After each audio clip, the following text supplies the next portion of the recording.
जिल्लाका अध्यक्ष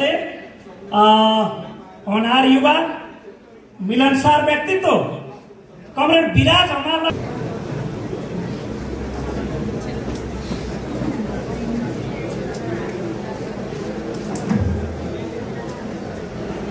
धन्यवाद।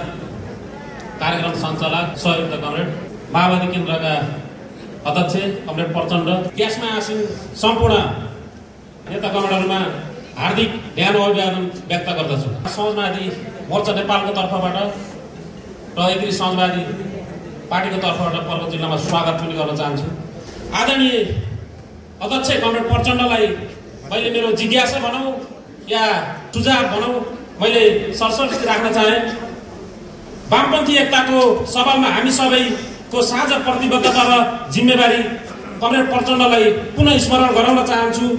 हामी यस्तो चरणमा उभिएका छौँ जहाँ वर्गीय सङ्घर्ष, सामाजिक न्याय र राष्ट्रिय स्वाधीनताको मुद्दा अझै पनि अधुरो छ।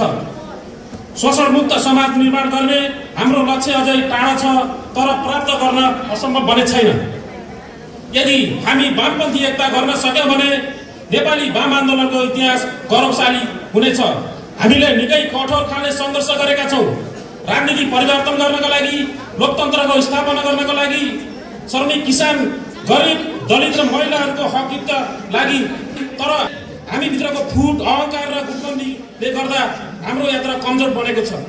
जब फुटका कारण टुक्रा टुक्रा भयौँ अनि चार दिशातिर फर्किएका छौँ, तब जनताको भरोसा कमजोर भएको छ।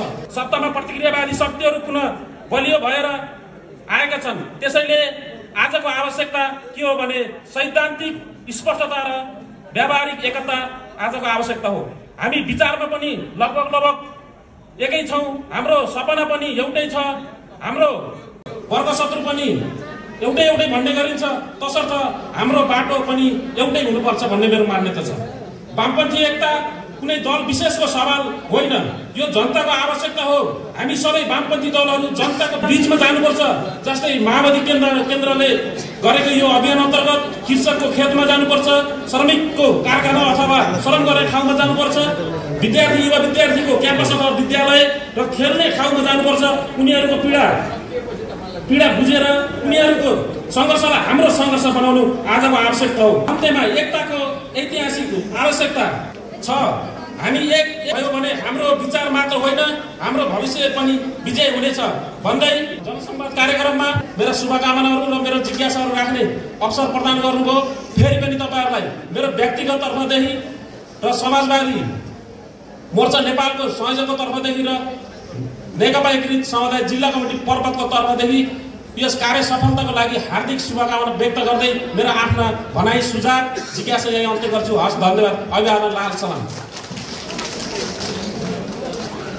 धन्यवाद कमरेड विराज हमारलाई।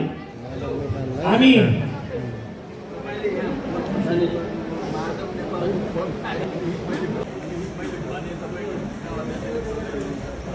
मैले सुने उहाँको